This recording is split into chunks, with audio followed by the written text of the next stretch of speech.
दूसरा अध्याय। सूत जी कहते हैं, भरद्वाज, भगवान नरसिंह जिस प्रकार ब्रह्म होकर जगत की सृष्टि कार्य में प्रवृत्त होते हैं, उसका मैं आपसे वर्णन करता हूँ। सुनिए।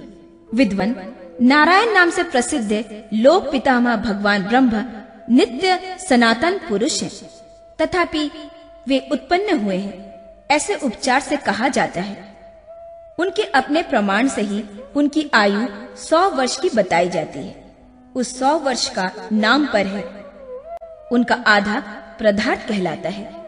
निष्पाप महर्षि, साधु शिरोमणे, मैंने तुमसे भगवान विष्णु के जिस काल स्वरूप का वर्णन किया था, उसी के द्वारा उस ब्रह्म की तथा दूसरे भी जो पृथ्वी, पर्वत और समुद्र आदि पदार्थ एवं चराचर जीव है, उनकी आयु का परिणाम नियत किया जाता है। अब मैं आपसे मनुष्यों की काल गणना का ज्ञान बता रहा हूँ। सुनिए। 18 निमिषों की एक काष्ठा कही गई है। 30 काष्ठाओं की एक कला समझनी चाहिए तथा 30 कलाओं का एक मुहूर्त होता है। 30 मुहूर्तों का एक मानव दिन रात माना गया है। उतने ही 30 ही दिन रात मिलकर एक मास होता है। उसमें 2 पक्ष होते हैं। 6 महीनों का एक आयान होता है। आयान 2 हैं, दक्षिणायन और उत्तरायण। दक्षिणायन देवताओं की रात्रि है और उत्तरायण दिन। ये 2 आयान मिलकर मनुष्यों का 1 वर्ष कहा गया है। मनुष्यों का 1 मास पितरों का 1 दिन रात बताया गया है और मनुष्यों का 1 वर्ष वसु आदि देवताओं का 1 दिन रात कहा गया है। देवताओं के 12,000 वर्षों का त्रेता आदि नामक चतुर्थ युग होता है।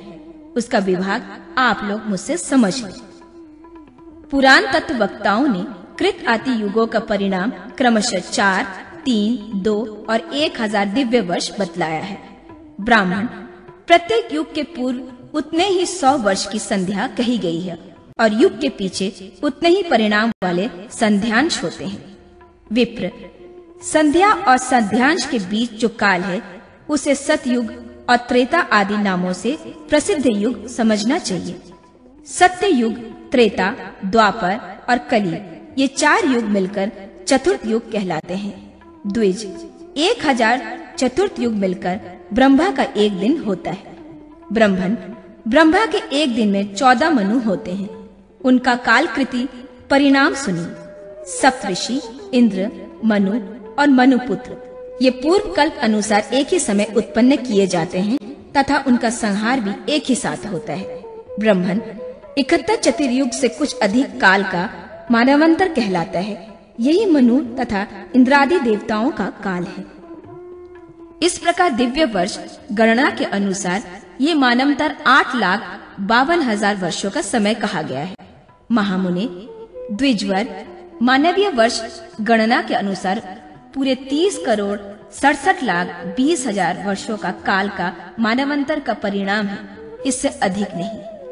इस काल का 14 गुना ब्रह्म का 1 दिन होता है।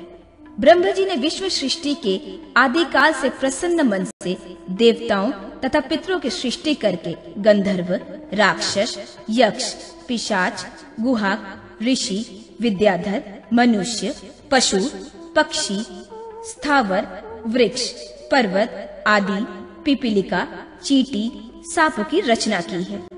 फिर 4 वर्णों की सृष्टि करके वे उन्हें यज्ञ कर्म में नियुक्त करते हैं।